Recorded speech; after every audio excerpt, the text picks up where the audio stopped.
दधाति पूर्वं यो वै वेदांस्य प्रणोति तस्मै तमः देवात्मबुद्धिः प्रकाशं मुमुक्षुर्वै शरणमहं प्रपद्ये।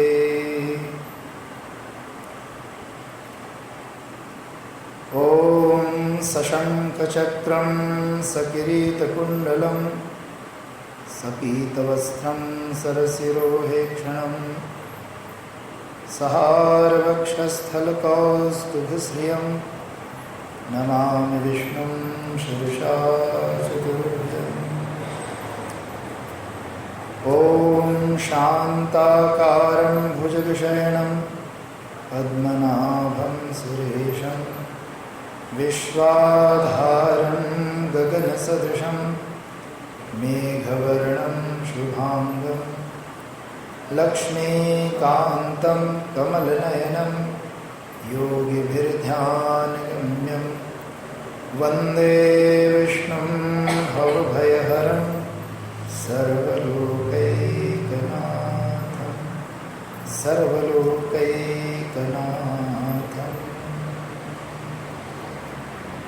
गुरुर्ब्रह्मा गुरुर्विष्णुः गुरुर्देवो महेश्वरः गुरुर्साक्षात् परब्रह्म तस्मै श्री गुरवे नमः। तस्मै श्री गुरवे नमः। अनंत ब्रह्मांड नायक सच्चिदानंद घन स्वरूप भगवान श्री सत्यनारायण के चरणों में कोटिशः नमन कर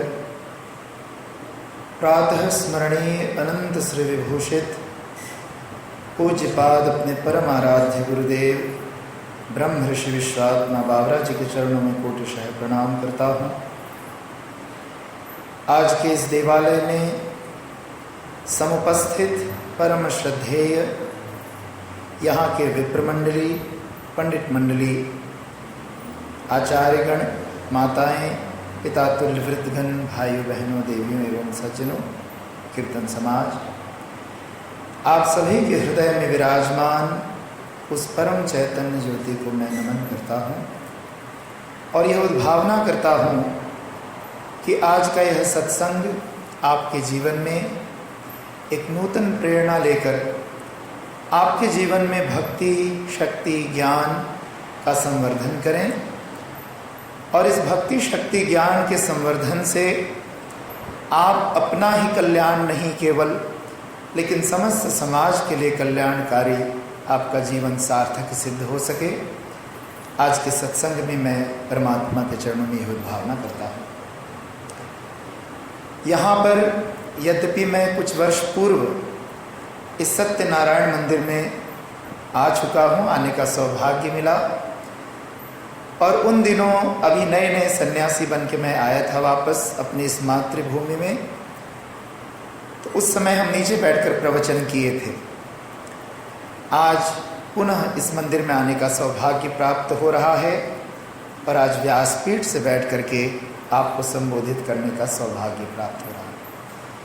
यद्यपि ऊपर नीचे बैठने से मेरे ज्ञान बोलने में कोई अंतर नहीं पड़ता, जैसे तब था वैसे आज भी है, लेकिन अंतर सिद्धांतों का जरूर हो जाता है, अंतर व्यवस्था की जरूर हो जाती है।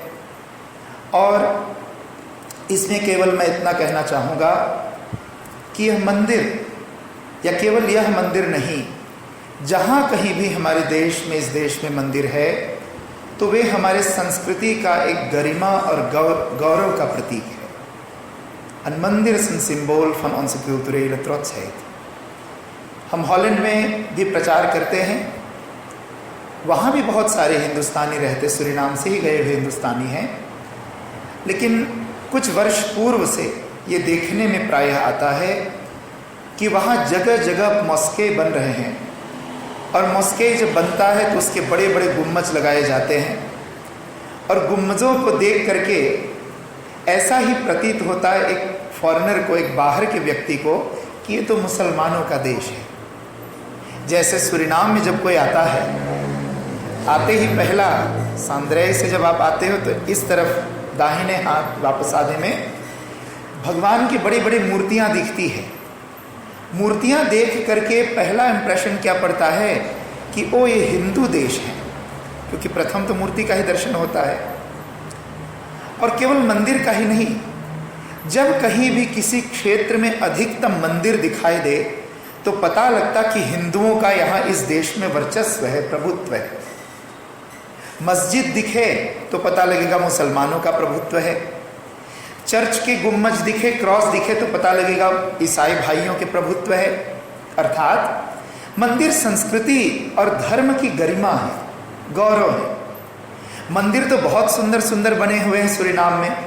इस मंदिर को देख लीजिए, कितनी सुंदर, बीच में भगवान श्रीमन नारायण खड़े हुए।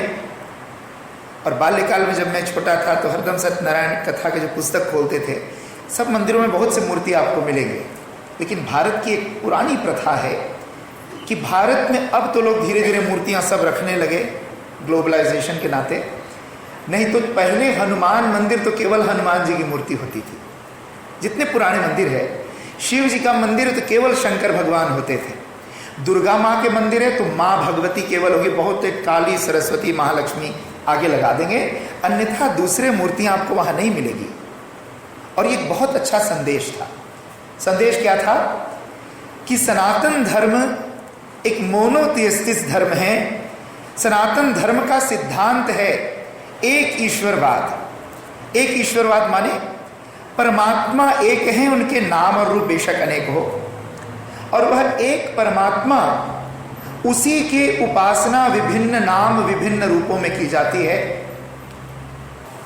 एक ईश्वर उपासना के सिद्धांत को लेकर समस्त विश्व में अपने वर्चस्व से फैले हुए हैं।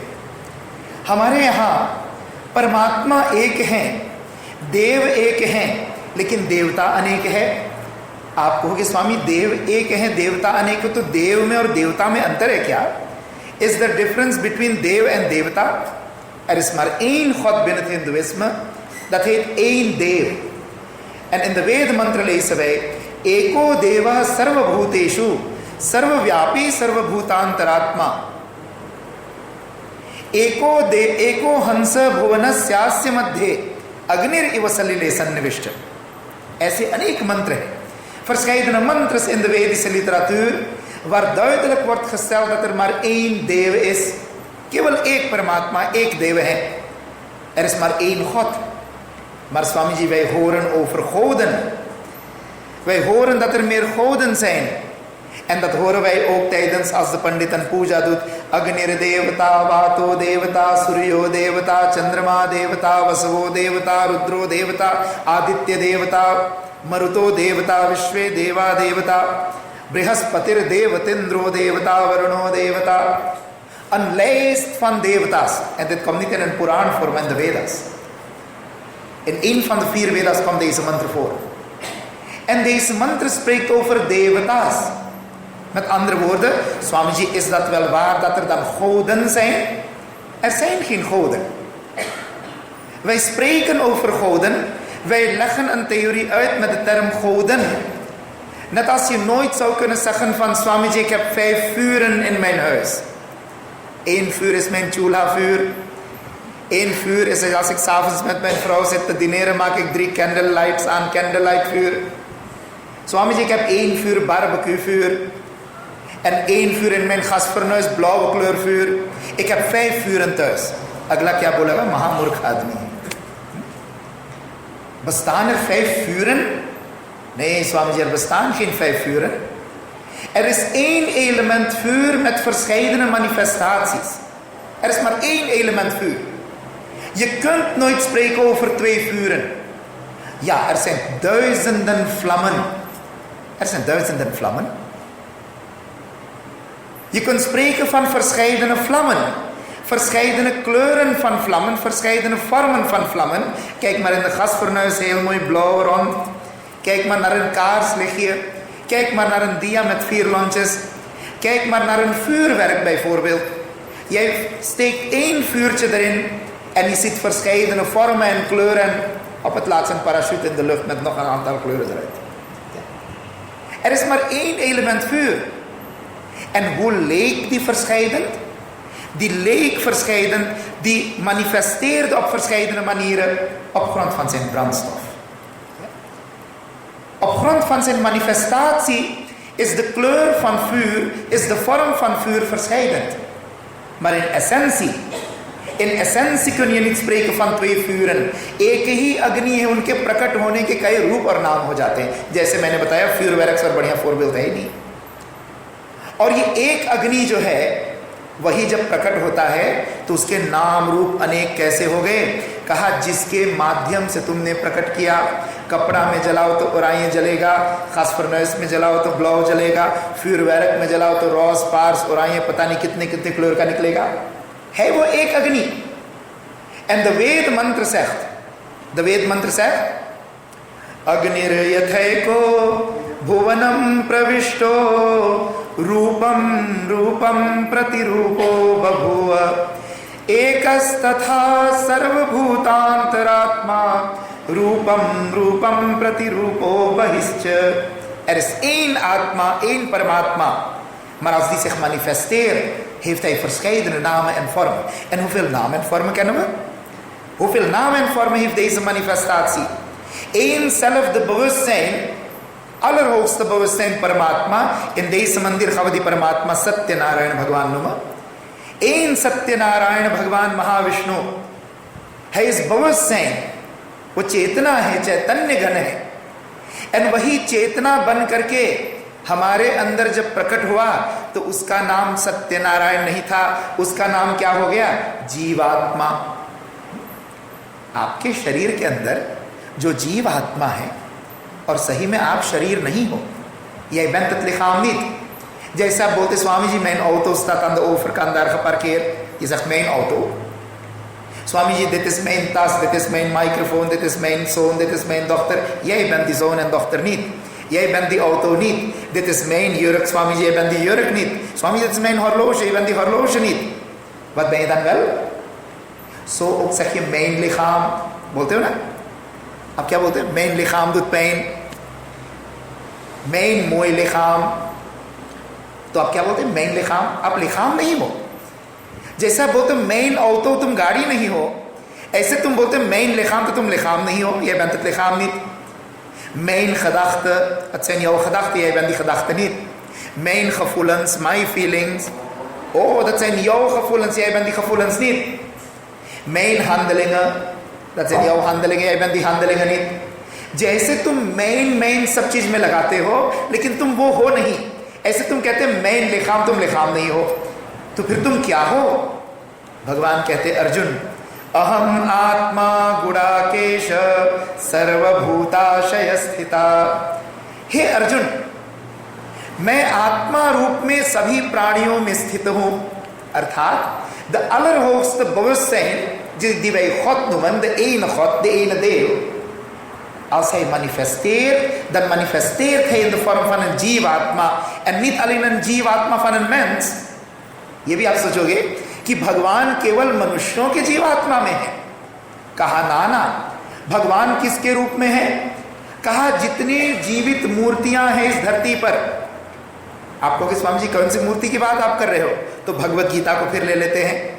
भगवत गीता के 14वें अध्याय में भगवान कहते हैं अर्जुन, कितनी मूर्तियां मैंने बनाई. यहां तो कोई मूर्ति बनाएगा तो भगवान राम का बनाएगा, कृष्ण का बनाएगा, हनुमान जी का बनाएगा. आफ्टर ऑल कभी तो खत्म होगा देवताओं के लिस्ट. लेकिन भगवान ने कितने मूर्तियां बनाई जानते हो? भगवान कहते अर्जुन, सर्वयोनिषु कौन्तेय मूर्तय संभवन्तिया तासाम ब्रह्म महत्योनिर अहम बीज प्रदः पिता. हे Arjun, moeder natuur is de moeder van alle levende wezens. En ik ben de enige vader. Ja, er is maar één vader. En er is ook maar één moeder. En hoeveel kinderen hebben ze geproduceerd in totaal? Hoeveel kinderen produceren deze grote vader en moeder? Kleine vader en moeder produceren 10 kinderen. Ja, nu is 10 ook opgeraakt. 2 kinderen is genoeg. In mijn Aji's tijd hadden zij 10 kinderen. Ja, पिताजी लोग बैठे, इनके भी 10 बच्चे होंगे. En het was niet hun schuld, want in de Vedamantra staat Patim ekadasam kridhi. Die man moet die 11e zijn, 11tal in huis. पूरा football team हमारे वेद ने कहा. De Veden zegt, 10 zonen of 10 kinderen in huis en de 11e moet je man zijn. Dat wordt Ashirwaad gegeven aan de doelen tijdens een huwelijk. Nu nog. Alleen wordt het niet uitgelegd. En vroeger had je toen allemaal 10 kinderen. En wat was zo bijzonder? In 8 namen van Mahalakshmi. Je hebt Adi Lakshmi, de huisvrouw. Dhan Lakshmi, jouw rijkdom. Gaja Lakshmi, jouw voertuig. Vroeger had je geen Mercedes en Bentley en BMW. Olifant was de Mercedes van vroeger. है सबसे महंगा गाड़ी. आप लोग जब सोहर बजाते कहते हैं मेरे समधी हाथी वाला, बड़ा समधी देखो, है ना. अब समधी के पास चाहे गधा ना हो या बैल ना हो, लेकिन गाना जरूर सोहर बजाते हो मेरे समधी हाथी वाला. तो हाथी वाला माने बड़े गाड़ीवान आदमी जिसके पास महंगे महंगी गाड़ी हो. हाथी तो राजा लोग के पास होते थे. फूर्तक. तो गज लक्ष्मी माने जो फूर्तक सर एकदम. फिर एक लक्ष्मी है अपना विद्या लक्ष्मी यो कैनस और एकदम. फिर आगे क्या है? धैर्य लक्ष्मी, खदोत ऐसी और एकदम. ऐसे 8 लक्ष्मी के रूपों में एक लक्ष्मी क्या है? संतान लक्ष्मी. संतान लक्ष्मी माने मैं केंद्र सैन में एकदम. और उस समय जब 10 बच्चे पैदा करते थे लोग, तो 10 बच्चे क्या काम आता था? कोई खेती. अब सारे प्रोफेसर डॉक्टर तो बनते नहीं थे, तो खेत में काम आ जाते थे. ये ब्लॉक तुम देखो, वो ब्लॉक देखो, वो गाय बांधो, वो घर के प्राण से साफ करो, और सारा काम हो जाता था. और काम करके सब थक के बड़े आराम से भोजन करके सो जाते थे शांति में. कितनी सुंदर विधान था. तो मैं आपसे निवेदन कर रहा था कि 10 बच्चे माता पिता पैदा कर लेते थे. सूरीनाम के कॉन्सेप्ट में एक्सट्रीम में जाओ तो, और नहीं तो 2 तो सब लोग पैदा करते, कोशिश करते कि 2 बच्चे घर में हो. अब हमारे यहाँ ये भी विडंबना है. ऋषि लोग क्यों बताए थे कि 10 बच्चे हो? अब हमारे यहाँ देखते ना, क्यूतुरेल जिसे कहते वार्ध एंड नॉर्म में, हम अपने बाप के बड़े भाई को क्या बोलते हैं? दादा. भारत में ताया बोलते हैं. बाप के छोटे भाई को क्या बोलते हैं? काका. बाप के बहन को क्या बोलते हैं? फूआ. माँ के बहन को क्या बोलते हैं? मौसी. माँ के बहन के पति को क्या बोलते हैं? मौसा. अब देखिए, आप किसी आदमी जब कोई बोल देता मौसा राम राम, तो दूसरे को समझाना नहीं पड़ता ही कौन है. वो जान जाता मौसा बोला तो इसके माँ के बहनों है ना. कोई बोले बड़की माँ पाए लगी तो जान जाता था इसे बाप के बड़े भाई की पत्नी है. अब यदि किसी को बोलते ओम खुए मोरख या तांत, अब तो तांत मौसी भी हो सकती, फुआ भी हो सकती, काकी भी हो सकती, बड़की माँ भी. कोई भी तांत खोजते रहो कौन है. हमारे यहाँ परंपराओं को सुरक्षित रखने के लिए तभी कहा कि घर में जरूर 10 बच्चे नहीं तो 4 तो कम से कम हो. कोई काका बनेगा, कोई फुआ बनेगा, कोई मौसी बनेगा. एक बेटा एक बेटी में यदि संतोख रख लेते और भगवान ना किया, उसमें किसी एक का एक्सीडेंट होकर देहांत हो गया, फिर तो वही दुनिया खत्म हो जाती है आदमी के. कई घरों में आप देखते हो 2 बेटा हो 2 बेटी हो तो क्या होता? कोई मौसी भी बनेगा, कोई फुआ भी बनेगा, कोई काका भी बनेगी, कोई दादा भी बनेगा. परंपराएं ऐसी सुरक्षित रहती थी. और इसलिए नहीं कि काका दादा बनना चाहिए इसीलिए घर में बच्चा पैदा करो. उसकी और कई कारण होते थे. तो मैं आपसे निवेदन कर रहा था, माता पिता तो चलो 10 बच्चे पैदा कर लिया, नहीं तो 2 पैदा करते ही करते हैं. लेकिन परमात्मा के कितने बच्चे हैं? भगवान कहते हैं अर्जुन, सर्व योनिषु कौन्तेय मूर्तयः संभवन्त्या. सारे योनियों में जितनी मूर्तियां हैं, all the beelden in the form van de leaf van de wezens, en hoeveel zijn die? 84 lakh योनि, 8.400.000 levensvormen. 84 लाख योनियां जो है ये भगवान के हाथ के बनाई मूर्तियां हैं. और इन मूर्तियों की पूजा प्रथम है, याद रखो. हमारे यहां क्या बताया? De aanbidding van deze beelden gemaakt door God, die moeten wij eerst aanbidden. आप कहोगे Swami ji, waarom zijn dan deze beelden gecreëerd van steen? Steen is dood materiaal. Marmer is dood materiaal. De boodschap van Hindoeïsme naar de gehele mensheid toe was dat, o mensen, zie, wij bidden niet, wij respecteren niet alleen het levende beeld, maar zelfs het doodmateriaal respecteren wij. ये तो बोधस्काप यही था. लेकिन बोधस्काप बाद में क्या हो गया? उल्टा हो गया. दोत मटेरियल को तो हम रेस्पेक्ट केयर करेंगे, जिंदा वाला का गले पे छुरी काट के कहते हैं बड़ा मोटा हो गया, मुर्गा मार के खा लो मसाला में भूज कर. उसमें भी तो जीव था, उसमें भी तो ईश्वर अंश था. ये तो माना हुआ भगवान है, ठीक है ना. माने हुए भगवान को हम मानते हैं कि इस मूर्ति में भगवान है, और हमारी मान्यता है यदि कण कण में भगवान है तो मूर्ति में क्यों नहीं होगा? भला बताओ. ईशावास्यम इदम सर्वम. यदि कण कण में भगवान है तो मूर्ति में क्यों नहीं होगा? हाँ स्वामी जी, यदि कण कण में है तो मैं अपनी पत्नी का ध्यान करके क्यों ना भगवान को पालूं? तो पत्नी का ध्यान करने में थोड़ा डेंजर है, खफार है। क्या खफार है भाई? पत्नी के दिमाग में पता नहीं क्या क्या बात चलता हो। पतंजलि ऋषि ने योग दर्शन में लिखा, जिसके अंदर तुम चित्त लगाओगे उसके गुणों को ग्रहण करना शुरू कर दोगे। और फोरबेल्थ के रूप में कौन है? राम कथा में रावण और कुंभकर्ण का संवाद। जब कुंभकर्ण को जगाया गया तो कुंभकर्ण ने सोचा कि भाई एक दिन पहले क्यों जगा दिए? जब रावण से पूछा, सारा वृतांत सुन लिया, तो कुंभकर्ण ने कहा, भाई तुमने 4 वेदों का अध्ययन किया लेकिन फिर भी पता लग रहा कि तुम मूर्ख के मूर्ख ही रहे। रावण ने कहा, तुम मुझे मूर्ख आज क्यों बना रहे हो? उसने कहा, मूर्ख इसलिए कह रहा हूं, अरे सीता का अपहरण करने की क्या आवश्यकता थी? तुम क्या करते? राम का रूप बना लेते, साधु की जगह पे राम का रूप बना लेते और राम के रूप बना करके जाके उसी पेड़ के नीचे बैठ जाते। फिर तो लक्ष्मण रेखा लांघने की भी जरूरत नहीं होती। क्या होता? सीता दौड़ी दौड़ी आती, तुम्हारे गोद में बैठ जाती, दुनिया भी नहीं कहता कि भगा के ले गया, तो सीता दौड़ के अपने आगे बैठी। रावण कहता है, ए कुंभकर्ण, क्या समझते मैं मूर्ख हूं? मैंने पहला तो यही किया। क्या किया भाई? मैंने बाद में साधु बना नकली, पहला तो मैंने राम का रूप बनाना शुरू किया। और राम के रूप बनाने के लिए राम का ध्यान करना पड़ता है। राम का ध्यान जब करने लगा, धीरे धीरे राम के सारे गुण मेरे अंदर आने लगे। All the qualities of Ram हमारे अंदर आने लगे। और जैसे जैसे राम के गुण मेरे अंदर आने लगे तो कहा, राम का गुण क्या है? जननी सम जानहि पर नारी, धन पराव विष ते विष भारी। मातृवत परदारेषु पर द्रव्येषु लोष्टवत, आत्मवत सर्वभूतेषु यह पश्यति स पंडिता। कहा, राम जी के गुण क्या है? What's the qualities for Ram? जननी सम जानहि पर नारी, दूसरे के पत्नी को मां रूप में देखना, मां समझना। कहते जब मैं राम का रूप धारण करने लगा, राम का चिंतन करने लगा, तो जो सीता को देख के मैं फरलिफ्ट हुआ था, वही सीता मुझे मॉम लगने लगा, माता जी लगने लगे। जब सीता माँ लगने लगा तो मैंने कहा, भाई इस रूप से काम तो बनेगा नहीं, क्योंकि माँ रूप में माँ को कोई अपहरण करता भला?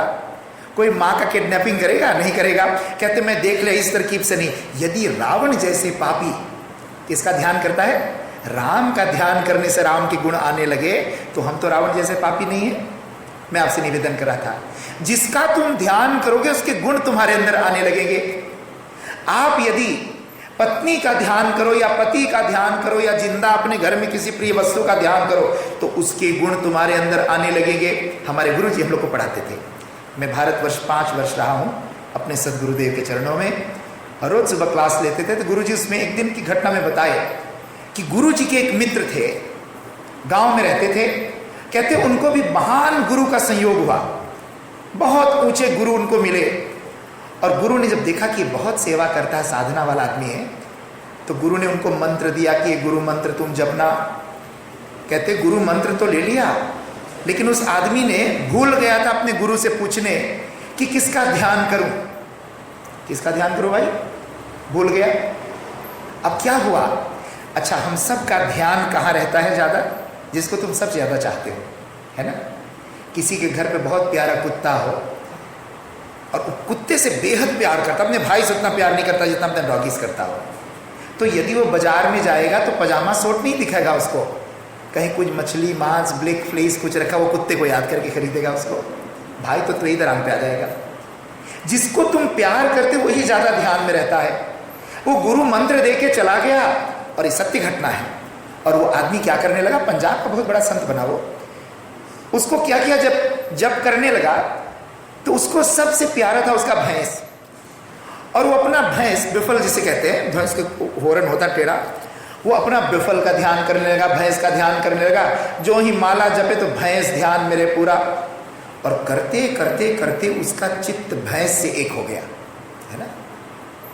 वो अपने आप को मनुष्य नहीं, कुछ दिन साधना करते करते वो यही समझने लगा कि मैं भैंस हूं, मैं भैंस हूं, मैं भैंस हूं। शरीर से तो नहीं, शरीर से तो आदमी था वो, लेकिन मन से वो भैंस बन चुका था। और जैसे गुरु कुछ समय बाद साधना में ध्यान में देखा कि मेरा शिष्य की स्थिति बहुत अच्छी हो गई है। अब वो उसका मन एक हो गया। किससे एक हो गया? जिसका वो ध्यान करता था। एक हो गया तो क्या करना पड़ेगा? गुरु वहां पर आए, शिष्य को कहा बाहर आ जाओ। तो जैसे शिष्य अपने आसन से उठे, छोटी सी कुटी बनाया था, छोटा सा एंखांग था, पतला सा, और जैसे वो एंखांग में आ गया तो गुरु से क्या कहा जानते हो? कहते मैं बाहर आ नहीं पा रहा हूं, कहते मेरा सींग फंस रहा है। उसको सींग था क्या? ना, सींग नहीं था। उसको खदाख्त में लगता था कि मैं भैंस हो गया हूं, मेरे सींग हो गया है। वो कहता मैं आ नहीं पा रहा हूं, मेरे सींग फंस रहा। तो गुरु ने जा करके पीछे कनपटी में एक तमाचा मारा और कान पकड़ के बाहर खींचा। जो खींचा तो बेहोश होके गिर गया और उसके चक्र सारे खुले। गुरु का स्पर्श मात्र से वो बहुत बड़े संत बने। पंजाब में उसका नाम बहुत हुआ। तो मैं आपको बता रहा था कि जिसका तुम ध्यान करोगे वैसे गुण तुम्हारे अंदर आने लगेंगे। हम पत्नी का ध्यान नहीं करते हैं, हम पति का ध्यान नहीं करते, हम अन्य चीजों का ध्यान नहीं करते। ये नातुर में जितने भी चीजें हैं, हम किसका ध्यान करते भाई? भगवान सत्यनारायण की मूर्ति बनाकर। कहा इस मूर्ति का ध्यान हम क्यों करते हैं? क्या कोई ये कहता है हे शीमिन या होंगफा से खरीदा हुआ सीमेंटी, हे अमुक दुकान से खरीदा हुआ लोहा, हे फरिसियों से लाया हुआ फिरफी, हे रॉय मनोरथ खोखरेबस्त्रात से बनाया हुआ मूर्ति वाला, आपके बनाए हुए मूर्ति को मैं नमस्कार करता हूँ। ऐसे कोई कहता क्या?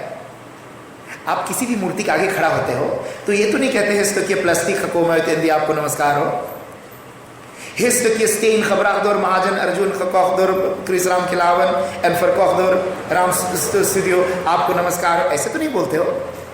जब आप किसी मूर्ति के सामने खड़े होते हो तो क्या आप मूर्ति की पूजा करते हो या मूर्ति वाले की पूजा करते हो? बोलो, मूर्ति की या मूर्ति वाले की? मूर्ति वाले की ना। आप मूर्ति की पूजा नहीं करते। नहीं तो आप ये कहते हो पत्थर के टुकड़े नमस्कार हो, मेरे मनोकामना पूरा कर दो, ये कोई नहीं बोलता। आप जब मूर्ति के सामने खड़े होते तो क्या कहते? हे भगवान श्रीमन नारायण, हे सत्यनारायण, मेरे मनोकामना पूरी करो। अर्थात जिसकी मूर्ति बनी है उस मूर्ति वाले को आप ध्यान करते हो। स्वामी विवेकानंद ने अमेरिका में कहा था, we Hindus are not idol worshippers, we don't worship idols. हम मूर्ति की पूजा नहीं करते। जो लोग ये कहते कि सनातनी मूर्ति पूजक हैं वे अज्ञानी लोग हैं, वे अज्ञानता से भरे लोग हैं। सनातनी मूर्ति की पूजा नहीं करता, मूर्ति वाले की पूजा करते हैं। और जो लोग ये मानते हैं कि हम मूर्ति नहीं पूजते हैं, वो लोग भी तो अपने गुरु का फोटो लगाते हैं कि नहीं लगाते हैं? बोलो, उस फोटो को देखकर नमस्कार करते हैं कि नहीं नमस्कार करते? चलो ना भी नमस्कार करो, लेकिन क्या उस फोटो पे तुम थूक सकते हो? उस फोटो पे जूता मार सकते हो? है तो कागज और कहीं भी बिछा के कचर के बैठ जाओ, लेकिन ऐसे नहीं कर सकते। क्यों भाई? है तो हमारे गुरुजी, उन्होंने हमारे समाज को बनाया, उन्होंने हमें अच्छे राह दिखाए। हम उनको आदर फूल न चढ़ाए, पान चंदन न लगाए, लेकिन आदर की दृष्टि से उनको नमन करते हैं। कहने का अभिप्राय ये, पूजा के कई प्रकार है। ये जरूरी नहीं कि दूध दही चंदन ही जलते जाओ। पूजा माने सत्कार। संस्कृत में पूजा का अर्थ होता है सत्कार करना। तो सत्कार किसी भी रूप से तुम करो आदर की दृष्टि से। मैं निवेदन कर रहा था कि परमात्मा भगवान से एक आम तल एक मैनिफेस्टेर में सलफ इन फर्स्काइदन नाम एंड फॉर्म मैं कई मूर्तियों के रूप में प्रकट हूं। और वे मूर्ति कौन है? 84 लाख योनि। ये सारे भगवान की मूर्ति है, ये सारे मेरे बनाए हुए मूर्ति है। लेकिन इन सब मूर्तियों की हम पूजा क्यों नहीं करते भाई? पहले इंस्टांसी में हम इनकी सबकी पूजा क्यों नहीं करते? हाँ, एक दिन जीवन में आता है जब तुम क्या कहते हो? सिय राम मैं सब जग जानी, करऊं प्रणाम जोरी जुग पानी। एक दिन आता है जब तुम सारे जगत को सीताराम मैं देख करके सबको प्रणाम करते हो भगवान के रूप जानकर। लेकिन पहला दिन तुम सीताराम सब में नहीं देखते हो। पहले इंस्टांसी में तो तुम क्लोइटर क्लास में होते हो, वहाँ पे कोई आपी है, कोई बोम्पे है, कोई फेशे है, कोई क्या है। वही आपी बोम्पे फेशे जब तुम लिसेयम पे पहुँचते हो तो पता लगा ये कुछ नहीं है, इसमें क्या है? फेफूर एलिमेंट डला हुआ है, कहीं आर्द है, कहीं लोहा है, कहीं स्टॉफ है, कहीं फूडिंग स्टॉफ है। ये सारा चीज़ आपकी भाषा ही बदल जाती है। ऐसे क्लोइटर क्लास में जब हम बैठते हैं तो हम बहुत सारे क्लोरिक कामर होता है वो पूरे स्कूल का। और वही यदि आप जाके यूनिवर्सिटी में देखो तो वहाँ कोई आप्य बोम्प्य नहीं टंगा है। आपको फिर वही बातें वो अलग ढंग से समझाते हैं। ऐसे हमारे धर्म में परमात्मा की मूर्ति को हम सामने रख करके परमात्मा के विग्रह का चिंतन करते हैं, हम उनका ध्यान करते हैं जिनमें विशेष गुण हो। गीता के 10वें अध्याय का नाम है विभूति योग। विभूति माने special मैनिफेस्टाtie. Jij mediteert niet op alle manifestaties. Alle manifestaties, dat zijn sambhuti. Samyak rupena bhavati iti sambhuti. Alles wat in de creatie is ontstaan is sambhuti, zegt de Weet, zegt de Upanishad. Maar in deze creatie heb je bepaalde speciaal gecreëerde dingen. Wat zijn de speciale creaties? Een piepelboom is een speciale boom tussen de bomen. Een tulsi plant is een speciale plant tussen de planten. De leeuw is een speciale dier tussen de dieren. De maan is een speciale hemellichaam tussen de sterren. तभी भगवान ने कहा ना, आदित्यों में मैं विष्णु हूँ, नक्षत्रों में मैं चंद्रमा हूँ, वृक्षों में मैं पीपल हूँ, पशुओं में मैं सिंह हूँ। ऐसे गिनते जाइए। और भगवान अर्जुन को सारा स्पेशल बताते बताते भूल गया कि मैं युद्ध के भूमि में खड़ा हूँ। जब अंत पे याद आया तो सोचा कितना लेस बनाऊं मैं। कहते अर्जुन एक फॉर्मूला ले जाओ। Arjun alsjeblieft een formule. In deze normale creatie van mij zijn er speciale creaties, maar tot waar ga ik je blijven uitleggen? Wat is de formule om de speciale creatie te herkennen? Bhagwan zegt aan het einde van het 10e hoofdstuk: Yad yad vibhuti mat sattvam shrimat urjitam evava tat tad evavagachatvam mam tejo ansha sambhava. O Arjun, waar je dan ook speciale kennis ziet, waar je dan ook speciale liefde ziet, waar je dan ook speciale handelingen ziet, waar je dan ook een specialiteit ziet, weet dat ik daar aanwezig ben in een speciale vorm. Jij mag daarop mediteren. Jij mag jouw gedachten daarop richten, want jij zult mij sneller daar bereiken waar de speciale manifestatie is in deze normale manifestatie. तो मैं आपसे निवेदन कर रहा था कि वह एक परमात्मा है, एको देवः. Er is maar één Dev. En hoe zijn er verscheidene देवता's ontstaan? जैसे आपके घर में एक स्ट्रोम है, एक स्ट्रोम है ना? अच्छा भैया, एक स्ट्रोम तुम्हारे घर में, तो उसी स्ट्रोम से सारा काम कर लो, काबल छुआ छुआ के. कपड़े में छुआ दो, तुम्हारे कपड़ा धो देगा क्या? कॉफी के गिलास में छुआ दो, तुम्हारा पानी गर्म कर देगा क्या? काबल की बात कर रहा हूँ, स्ट्रोम की. उसी स्ट्रोम को लेकर अपने वैदिक तकिया में घुसेड़ दो, क्या तुम्हारे एयर को चला देगा वो? उसी स्ट्रोम को लेकर चूल्हा में छुआ दो, क्या तुम्हारा खाना पका देगा? अरे जब एक ही स्ट्रोम है तो एक स्ट्रोम से काम कर लो ना.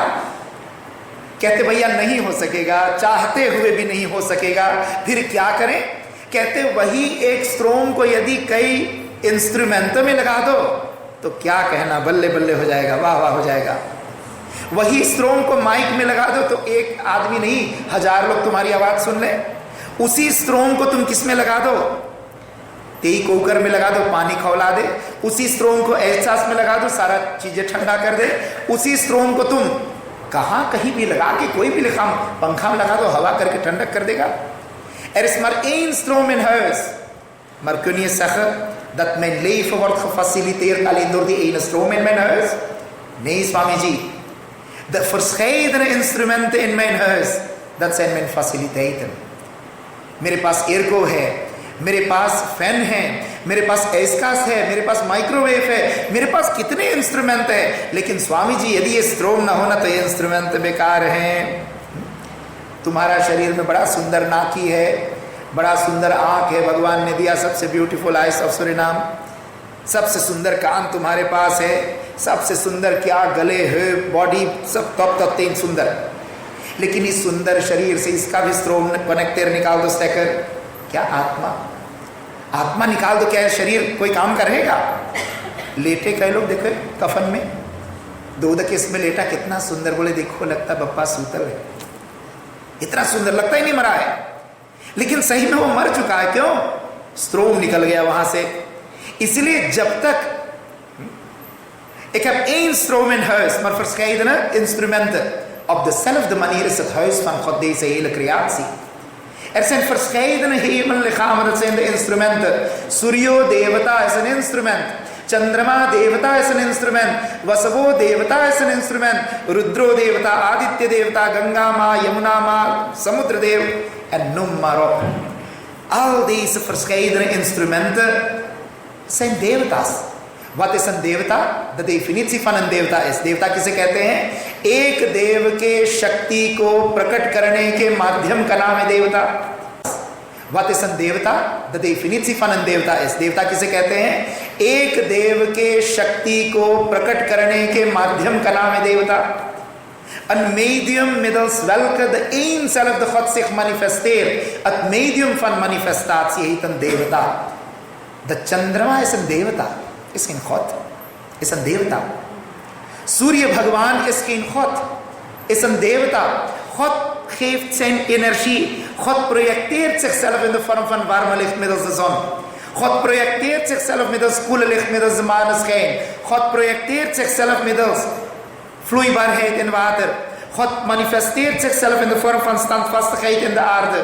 नहीं तो सारे धस के पता नहीं नीचे लाफा में चले जाते. एक ही देवता के कई क्या है? प्रकट होने के माध्यम. जैसे तुम्हारे घर में एक ही स्ट्रोम के कई प्रकट होने के इंस्ट्रूमेंट हैं इलेक्ट्रिस वाले, ऐसे एक ही स्ट्रोम. और महिमा किसकी गाते हम? वाह भाई ए बेअस धन्यवाद, आप न होते तो ये सारा कुछ इतना सुंदर लगा है, सब बेकार हो जाता. लेकिन ये मशीन फिर कहता है खबरदार, ऐसे बोला तो मैं यदि स्टाक कर दिया तो तेरे घर में बड़ा स्ट्रोम लेकिन सारे मशीन टूटा हुआ हो तो, है ना? इसका टूटा है, एयर को टूटा, घर में गया, कहा वाह भाई कितना सुंदर घर, बड़ा गर्म है, तेरी एयर को चला. हाँ 2 महीना से टूटा पड़ा, पता नहीं अभी कोई मंजूर नहीं मिला. क्या लाभ है फिर? स्ट्रोम भी हो लेकिन इंस्ट्रूमेंट न हो तो कोई जीवन में काम बनेगा? नहीं बनेगा.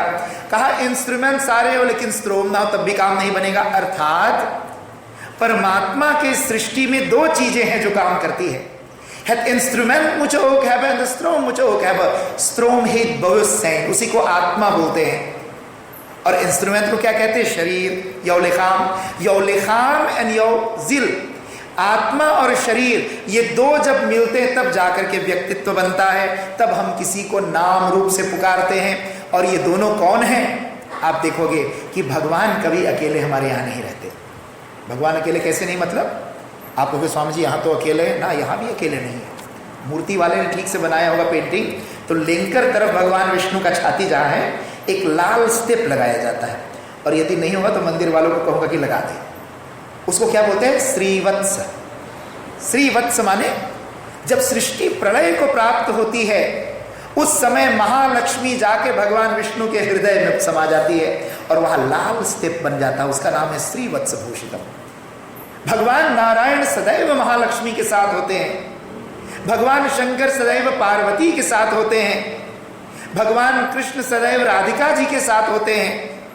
इसलिए हमारे यहाँ नतुर और भविष्य, जिसको प्रकृति और पुरुष, जड़ और चेतन, ब्रह्म और माया, प्रकृति और अव्यक्त और व्यक्त, ये अनेक नामों से उसी एक तत्व के 2 रूप समझा दिए गए. और ये 2 रूप की हम उपासना करते हैं. मैं आपसे निवेदन कर रहा था कि एको देवः सर्वभूतेषु, एक परमात्मा है, उस सब में व्याप्त है.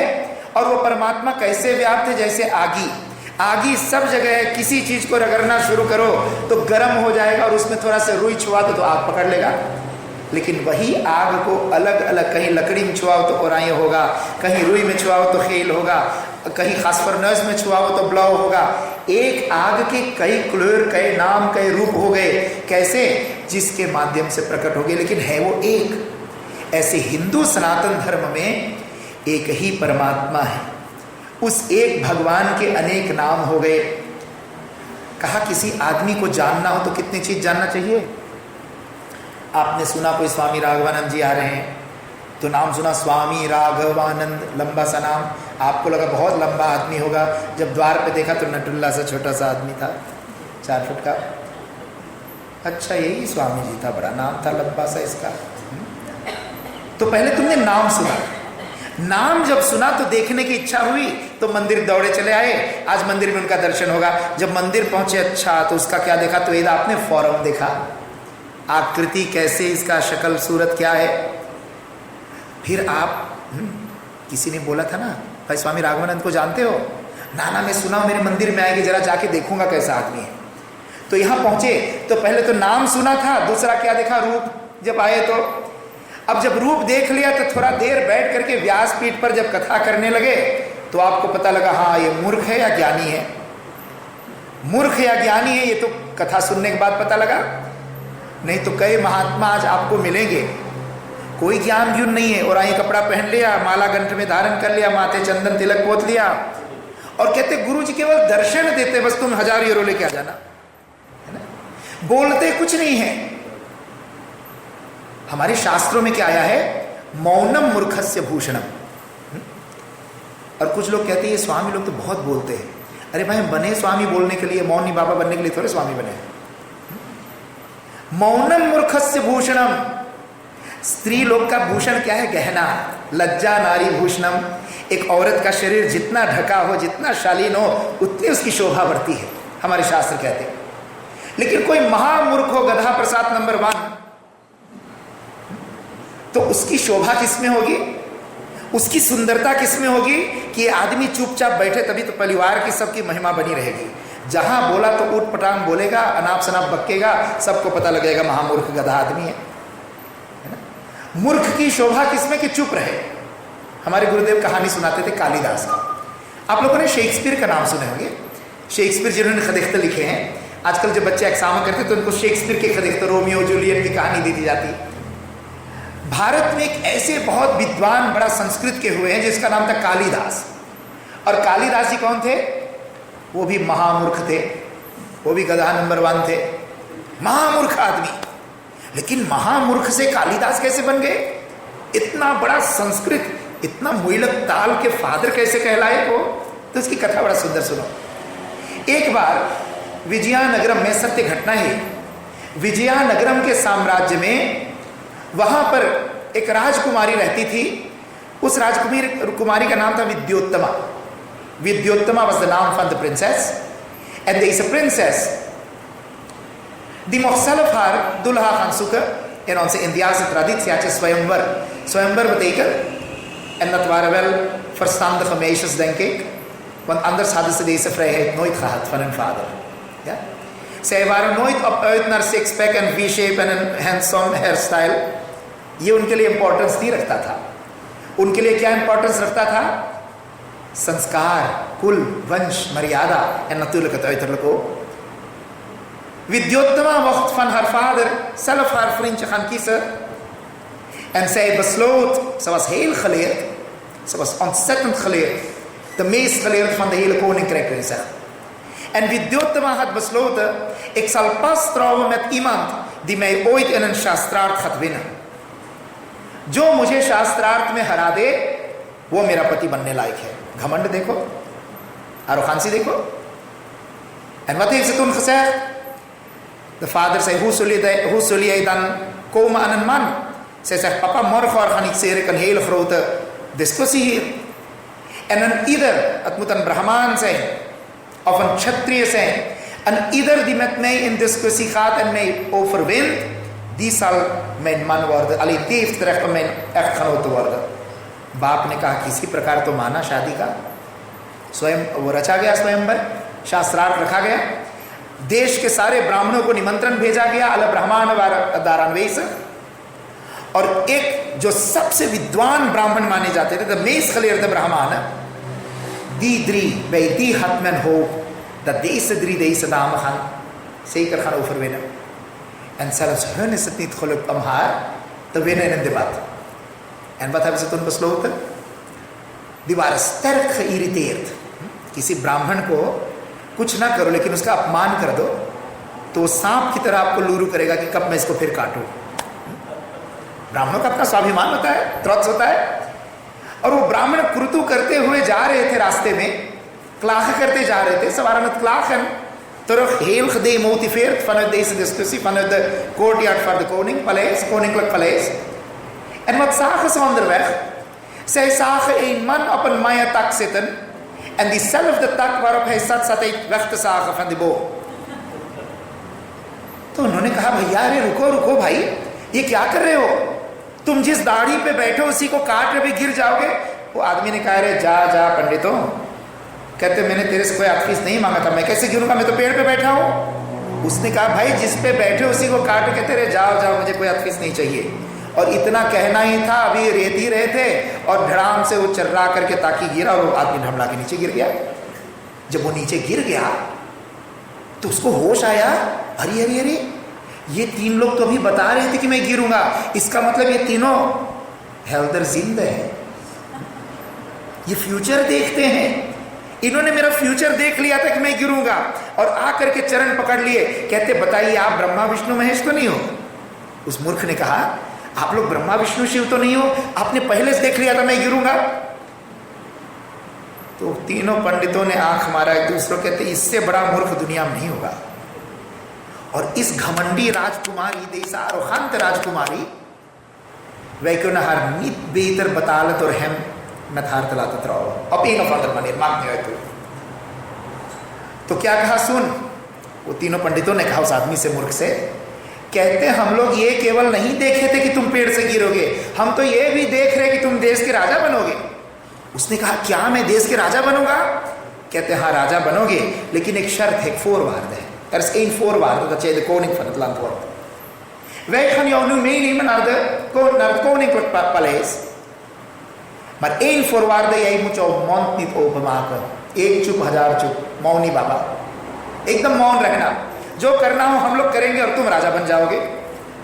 उसने कहा सच? कहते 100% सच। एक पंडित ने धोती खोला, उसको धोती बांधा मूर्ख को, दूसरे ने अपना कन्हावर उड़ा दिया, तीसरे ने जनेऊ काट कर टांग दिया, चौथे ने माथे त्रिपुंड रगड़ दिया और एन चंदन पंडित बना के एकदम कहा बाबा मूर्खानंद एकदम चुप रहना, खबरदार कुछ बोला तो ले चले। राजकुमारी ने देखा अभी तो ये तीनों मेरे से शास्त्रार्थ के गया, किसको लेकर आ गया इस आदमी को। वो तीनों ने कहा हमको तो हार दिए हो आप महारानी, लेकिन हमारे गुरु को हरा के देखो। O prinses, jij hebt ons 3 kunnen winnen met jouw discussie, maar probeer eens mijn guru te winnen. Mijn guru is vandaag hier ook voor een shastraat, maar wij drietjes gaan weer in shastraat in discussie met jou namens onze guru. En de prinses was zo arrogant, die zei als de guru hier zit, als de leermeester hier zit, dan zal ik niet met die leerlingen praten, ik ga met die leermeester in discussie. En die 3 pandit zeiden, maar prinses, onze guru spreekt vandaag niet, hij is मौन, चुप है, आज मेरे गुरु बोलते नहीं है, आज मौन है गुरु। राजकुमारी ने कहा क्या जानते हो? कहते मौन भी तो शास्त्रार्थ होता है, हम मौन भी शास्त्रार्थ करना जानते हैं। Ik kan ook stil zonder iets te spreken kan ik iemand een vraag stellen en die moet mij kunnen antwoorden als hij geleerd is। अब पंडितों ने सोचा क्या होगा भाई, अब क्या होने वाला है, यहाँ तक तो हमने ड्रामा बना के लाया था, अब इससे आगे क्या होने वाला ना हमको पता ना इनको पता क्या होने वाला है। बहुत स्पानंत हो गया और वो मूर्ख को पहले कान में बोल दिया, फिर इशारा किया खबरदार कुछ बोला तो। राजकुमारी ने कहा मेरे पास 2 प्रश्न हैं, ik heb maar 2 vragen, zegt de prinses। als deze man jouw guru mij kan antwoorden, dan zal ik de derde niet meer vragen, dan weet ik dat hij geleerd is। En wat heeft de prinses gevraagd? Ze zou niet praten, ze zou mauw, stil discussiëren। De prinses heeft de eerste vraag gesteld, dit is mijn vraag। En die महामूर्ख गधा प्रसाद जो कन्हावर पहन के बैठा था गुरु बन के, उसने क्या आंतोर दिया। अब चेले भी देखे, पंडित भी देख रहे, क्या करेगा आप। प्रिंसेस ने पूछा उस आदमी ने कहा नहीं क्षमा करें, उस आदमी ने कहा प्रिंसेस ने कहा उसने कहा और प्रिंसेस ने सिर नीचे कर लिया। सब लोगों ने ताली पीट दी, वाह पहली बार आज महारानी को in een maandenlange discussie is vandaag voor het eerst de prinses overwonnen door iemand। tweede vraag उसने क्या पूछा? कहते मैं मान गया तेरा गुरु को, बहुत विद्वान है। अब ये पंडितों को लगा है तो ये महामूर्ख हम जानते हैं, लेकिन प्रिंसेस ने क्या पूछा, इसने क्या आंसर दिया, अभी तो कुछ पता नहीं लग रहा। कहा tweede vraag पूछूंगा। tweede vraag क्या पूछा उसने कहा प्रिंसेस ने कहा, और उस आदमी ने क्या आंसर दिया, जब किया इसे, रानी ने फिर सिर नीचे कर लिया। कहते derde vraag पूछने का हिम्मत मेरे में नहीं है, ik zal de derde vraag niet stellen, want jouw guru is niet geleerd, hij is super geleerd। अब इनको तो पता है महामूर्ख आदमी खलेर क्या हो गई इसी। लोगों ने महारानी से पूछा, महारानी, princess, Rajkumari, wat heb jij gevraagd in de eerste vraag? Ze zei, in mijn eerste vraag heb ik hem gezegd, er is maar één God. En weet je wat hij me heeft geantwoord? Nee, er is niet één God. Eénzelfde God manifesteert in twee vormen, natuur en bewustzijn. Hij heeft met twee gewezen. और लोगों ने इससे पूछा, मूर्ख से, पंडितों ने भाई पहला प्रश्न किया, रानी प्रिंसेस ने क्या पूछा था? उसने कहा, पूछा क्या? उसने मेरे कहा तेरे एक आंख फोड़ दूंगा, मैंने कहा तेरे दोनों में फोड़ दूंगा। पूछना क्या था, फराक क्या था? अच्छा, अब महारानी से पूछा गया, प्रिंसेस से, कि आपने जो ये दूसरा प्रश्न पूछा यूं, तो क्या उसने उत्तर दिया? कहते, मैंने कहा er zijn 5 oerelementen, ruimte, lucht, water, vuur en aarde. Ik heb hem de vraag gesteld, het zijn 5 oerelementen. En hij heeft me de antwoord gegeven, nee, de 5 oerelementen staan niet los van elkaar. Ze zijn samengebundeld, je kunt geen lijn trekken tussen de oerelementen. अब ज्ञानी अपने ढंग से सोचता है और मूर्ख अपने ढंग से सोचता है। उस मूर्ख से पूछा, तुमने क्या? कहते, उसने कहा, मैं तुम्हें एक तमाचा मारूंगा। मैंने कहा, एक घूसा मारूंगा तेरे। वो कहा मूर्ख ने, zij heeft mij gezegd, ik zal je 1 klap draaien, en ik heb geantwoord, ik zal je 1 koffie op je hoofd geven। बात हो गई, अब तय हो गया, रात के विवाह है, मंडप रचाया गया, ब्राह्मण तो खुश। कहते, चलो जो हुआ अच्छा हुआ। उसको खूब जोड़ा जामा पहना के, सजा उजा करके, तिलक करके, और राजकुमारी के साथ विवाह हो गया। Ze zijn 's avonds getrouwd en in India पे traditie 's avonds gaat de man bij de vrouw।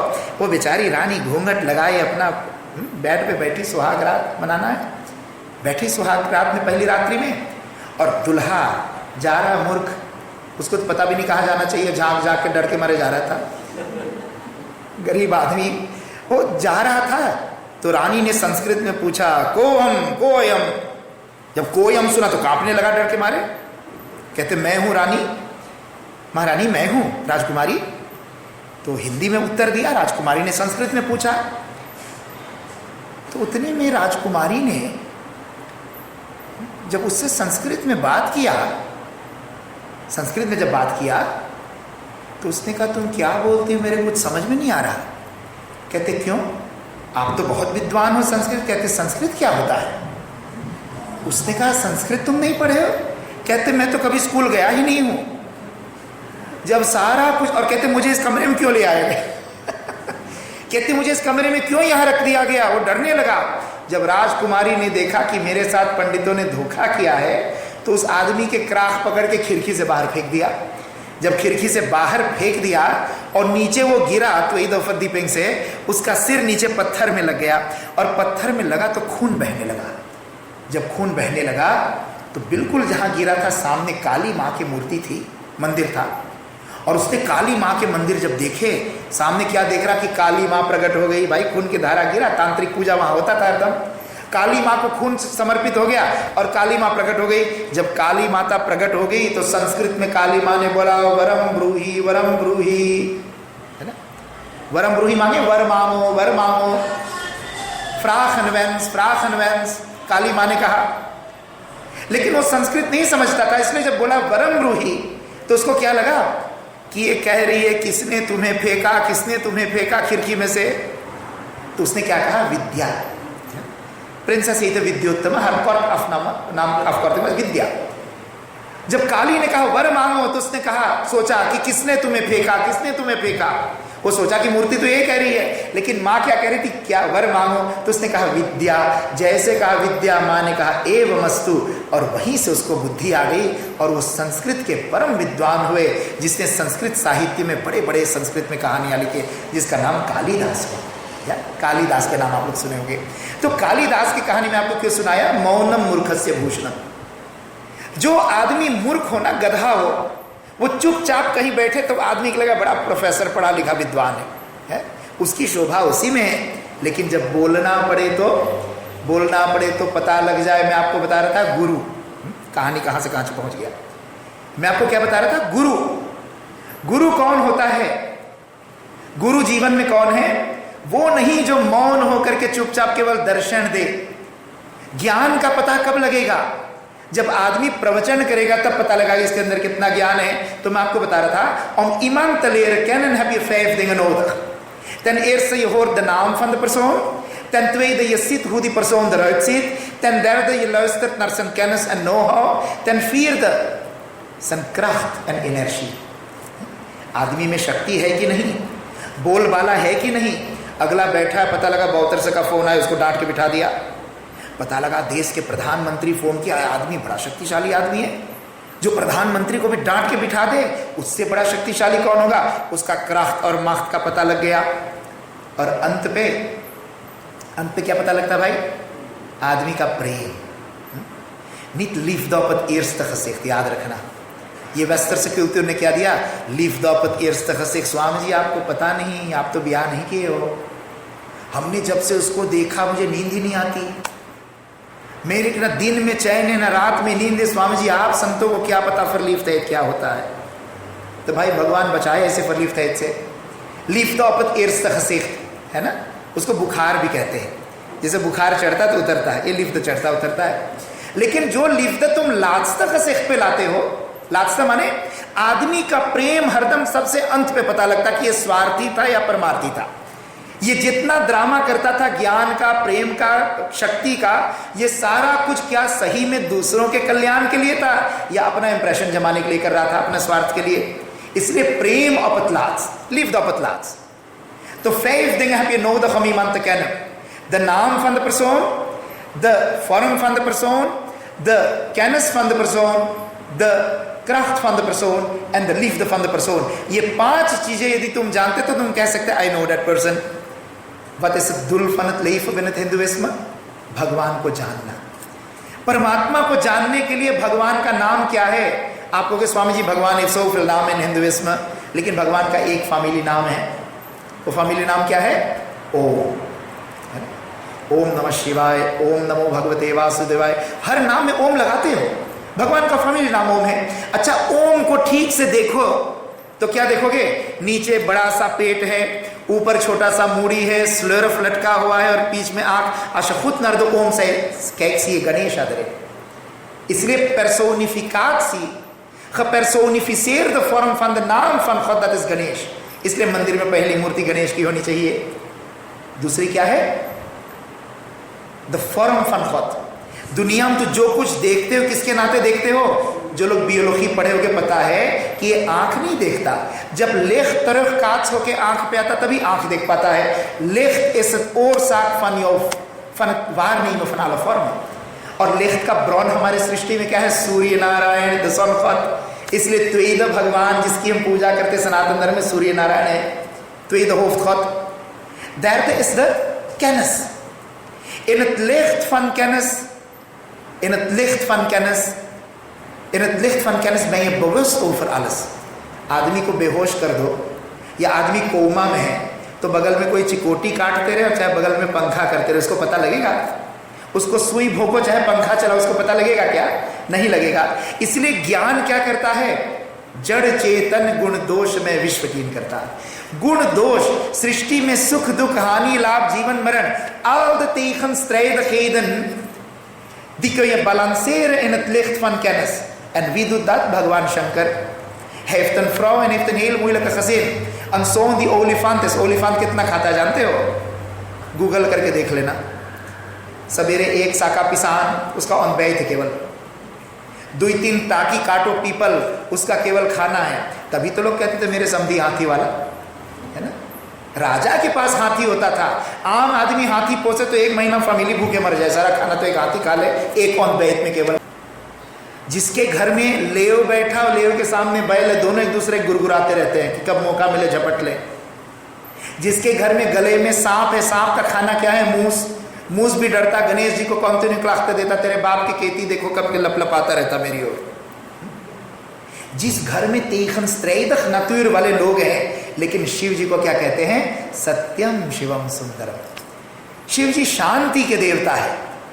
Ondanks al de tegenstrijdigheden heerst er zoveel rust en vrede in het huis van Shiva. Wat is de boodschap? ज्ञान के देवता। In het licht van kennis, in het licht van ware kennis, moet jij de tegenstrijdigheden van de wereld kunnen balanceren en gelukkig en gezond op deze wereld kunnen leven, gelukkig en rust en vrede में।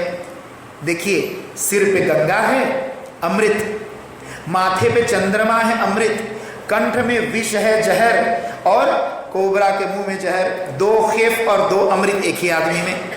वही शिव ध्यानी है, योगी है, लेकिन शिव पुराण पढ़िए तो पार्वती माँ के साथ जब विवाह होता फरलिफ्त होके महीनों तक हनीमून मनाते हैं, नाचते हैं तांडव करके। नाचना और ध्यान से चुपचाप बैठना में कितना तीखस रहे है। एक मन को पूरी चंचल करके नाच रहा है और एक मन को वश में करके ध्यान कर रहा है। ये सब क्यों कर पा रहा है? क्योंकि ज्ञान है। ज्ञान के प्रकाश में तो the personificatie van kennis, de personificatie अभिव्यक्तिकरण van kennis, dat is भगवान Shankar, derde God van Hindoeïsme. De naam van God is Ganesh, de vorm van God is Surya Narayan, de kennis van God is Shiva, de kracht van God. भगवान की शक्ति देखना हो तो क्या करो? समुद्र किनारे खड़े होते हो, जब बहुत बड़ा खौफ आते तो क्या कहते हो? ओमी मामा, ऐसे बोलते हो क्या? अच्छा, आपके सामने कोई सुंदर चिड़िया उड़ने लगे तो चिड़िया को देखकर क्या आप कहोगे ओमी मामा? ये भी नहीं बोलोगे ना। आप क्या बोलते हो? ओ माय गॉड, हे भगवान, है ना। आप हे भगवान बोलते हो। नातुर को देख करके आप हे भगवान बोलते हो, इसलिए इस नातुर का नाम है मुदर नातुर, मॉडर्न नेचर। तो मॉडर्न नेचर क्या है? दुर्गा माँ के 8 हाथ जो है, यही 8 हाथ क्या है? शक्ति के 8 पुंज है। De 8 handen van natuur is de kracht van God. En als laatste de liefde van God. door भगवान विष्णु। मैं 5 मिनट में अपनी वाणी को विराम देता हूँ, 5 मिनट में। तो भगवान विष्णु क्या है? Liefde van God. Vandaag zitten we in een Vishnu mandir. Dit is de embodiment of love. En hij is Lakshmi Pati. Als jij van iemand houdt, hoe wil jij dat laten weten? ईमानदारी से बताना।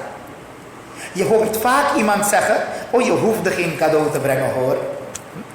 Dit is standard saying है. Oh waarom heb je zoveel geforceerd? Je hoeft er geen cadeau te brengen. Ja? Het feit dat je maar alleen gebeld had was al genoeg. लेकिन फिर भी हम cadeau लेके जाते हैं। जब किसी को प्यार करते हो तो तुम क्या करते हो? चाहे टूटा हुआ चीज ना हो लेकिन cadeau पापीर में लपेट के जरूर देते हो। किस रूप में भाई? कोई गिफ्ट देते हो, कुछ दान करते हो, लक्ष्मी का प्रयोग करते हो। इसलिए प्रेम जो है, भगवान विष्णु प्रेम के देवता है। और प्रेम के देवता का क्या नाम है? जो उसको गाली दे उसको भी पालन पोषण करे, और जो उसकी पूजा करे उसकी भी पालन पोषण करे। इतना बड़ा दिल होना चाहिए विष्णु बनने के लिए। और विष्णु भगवान प्रेम के देवता है। अपने प्रेम के प्रभाव से कृष्ण अवतार में, राम अवतार में देख लीजिए, राम ही केवल प्रेम प्यारा। भगवान कृष्ण की देख लिए गोपियों की भक्ति में कितना प्रेम लुटाए उन्होंने, विष्णु के ही अंश थे। और विष्णु भगवान के जो अभिव्यक्त रूप है, आप देखोगे ना, इधर mains heeft in leven 4 dingen die hij wil। धर्म, अर्थ, काम और मोक्ष, है ना। धर्म पाने के लिए क्या? धर्म के लिए क्या चाहिए? अच्छी बुद्धि चाहिए। और अच्छी बुद्धि तुम्हारे अंदर कैसे हो? जब तुम अंदर से bewustzijn जागृत हो। als je goed luistert straks naar de shank van de pandit, wat hoor je daarin?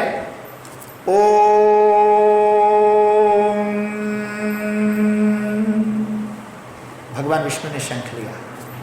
शंख से क्या करते हैं? शंख के निनाद और बोध विस्तार दी।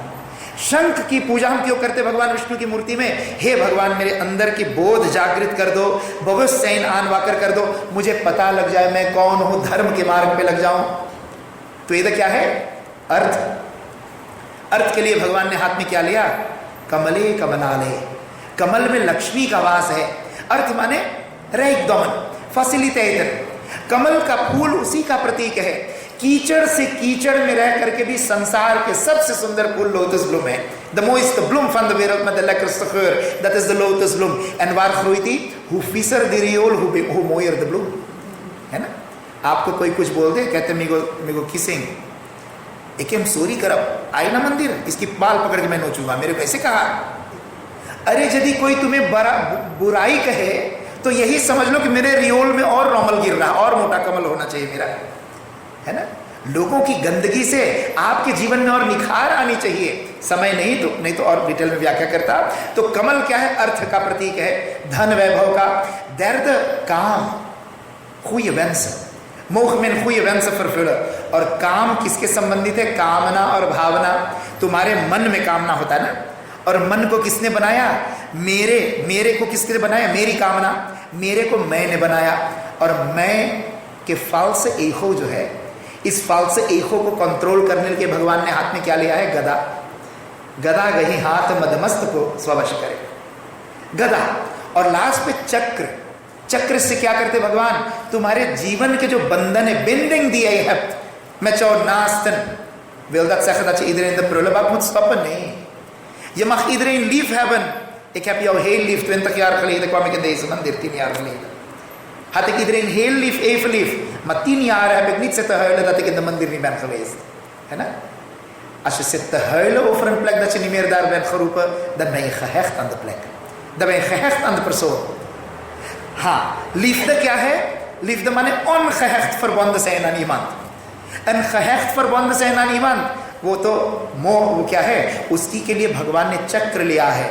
चक्र को संहारी भव चक्र से उबारती। ये 4 शंख चक्र गदा पद्म, इससे परमात्मा भगवान सत्यनारायण आपको क्या देंगे?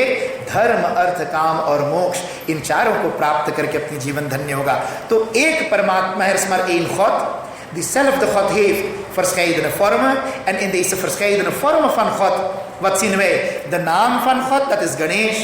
De vorm van God, dat is de zon. De kracht van God, dat is Durga, Mahalakshmi, Mahasaraswati, Mahakali. De kennis van God, dat is Shiva. En de liefde van God, dat is Vishnu. Daarom doen de pandits altijd eerst Ganapati Puja. Want met de creatie, alles begint met geluid. Ja? De wetenschap zegt ook Big Bang. Big bang से सृष्टि हुआ, खलौत से सृष्टि हुआ, ओम से सृष्टि हुआ। इसलिए पूजा का प्रारंभ गणेश से होता है। और लीफ दे सपतलाज से खसे धर्म से यदि पंडित आते तो अपतलाज पंचामृत वसन, पंचामृत स्नानम। तो इन्हीं शब्दों के साथ आज मैं अपने वाणी को विराम दूंगा। पंडित जगदीश जी का आग्रह था कि स्वामी जी मंदिर क्यों लोगों को आना चाहिए, इस पर थोड़ा से बोलिए। लेकिन 1 घंटा तुम्हारा ऐसे बीत गया। यदि कभी फिर, अभी मैं 1-2 महीना और हूँ सूरीनाम में, नवंबर तक, यदि आप लोग को सत्संग और करने की इच्छा हो तो हम पूरा समय जरूर बनाएंगे मंदिर आने के लिए। उन समय में कुछ और विषय पर चर्चा करेंगे। तो आप लोगों को यदि मैं कहूँ कि मंदिर क्यों आना चाहिए, तो आप तो आते ही हो मंदिर लेकिन फिर भी औरों को प्रेरित करने के लिए मंदिर क्यों आना चाहिए, किस भाव में आना चाहिए, मैंने बताया। जैसे हर ईसाई elke christen gaat 1 keer per week zondag naar de kerk. Elke moslim gaat 1 keer per week naar de moskee, जुमे के नाम पर। लेकिन हम हिंदुओं में क्या है? स्वामी जी आपको पता नहीं मेरे घर पे कितना सुंदर मंदिर बना। घर पे मंदिर बनाना बहुत अच्छी बात है, लेकिन मूर्तियां तुम्हें कथा नहीं सुनाएगी, मूर्तियां तुम्हें धर्म की प्रेरणा नहीं देगी। वो तुम्हारी बुद्धि को शुद्ध तो कर देगा। घर पे हड़ियां माज के रख देना, बताइए कन्नीत की भात पक गया, क्या समझे? हड़ियां माजना अलग चीज है और भात पकाना अलग चीज है। हड़ियां माजना माने घर पे भगवान को फूल पान चढ़ाना, और उस हड़िया को माज दिया तो यहाँ आकर बैठोगे शुद्ध बुद्धि से तो ज्ञान सीधे उसमें भरेगा। घर पे मंदिर बनाना गलत नहीं है, लेकिन गलत तब हो जाता है जब आदमी ये कहता मेरे घर पे मंदिर है, मैं वहाँ वो चोर फोरसेतर के पास जाऊँगा, वो चोरवा पहने मिनिस्टर के मुंह देखने जाऊँगा, बहाना मिल जाता है कुछ बोलने का। अच्छा, हिंदू रहता है तब तो मंदिर नहीं गया, लेकिन एक पादरी मिल गया, 2 तमाचा मार के पानी में डुबा के दोपू कर करके उठा निकाल करके चाशनी लगा के, और जब क्रिश्चियन कर दिया तो भाई एलकवीक मंदिर जाने लगे। एलकवीक कैरक में ताई कोट बांध करके बाइबल पढ़ने लगे, और जब बाइबल पढ़ने लगे तो भगवान ना राम है ना कृष्ण ना यही से, भगवान तो भगवान है। इसलिए परमात्मा का नाम जब पुकारा तो भगवान तब भी सुना। हिंदू होके पुकारते तब सुनते, लेकिन हिंदू थे तो सातरा नेति मनाते थे, नौता घूमते थे रात भर, और सोमवार को मंदिर नहीं जाते थे। क्रिश्चियन हुआ तो मंदिर गए तो वही भगवान सुन लिया तुम्हारी बात। इसीलिए हिंदू रहते और अपना नियम का पालन करते तो क्रिश्चियन बनने की नौबत नहीं आती। लेकिन इन विषयों पे अगली बार चर्चा करेंगे। जो अधिक समय आप लोगों का मैंने ले लिया हो उसके लिए आप हमें क्षमा प्रदान करें। सर्वे भवन्तु सुखिना, सर्वे सन्तु निरामया, सर्वे भद्राणि पश्यन्तु, मा कश्चित् दुःख भाग् भवेत्। ओम शांति शांति शांति।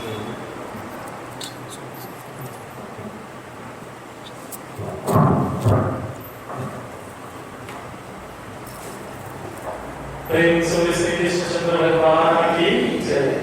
बस भक्त सज्जन, अभी आपने इतने सुंदर रूप से जाकर के स्वामी के मुखारविंद से कथन को श्रवण किए।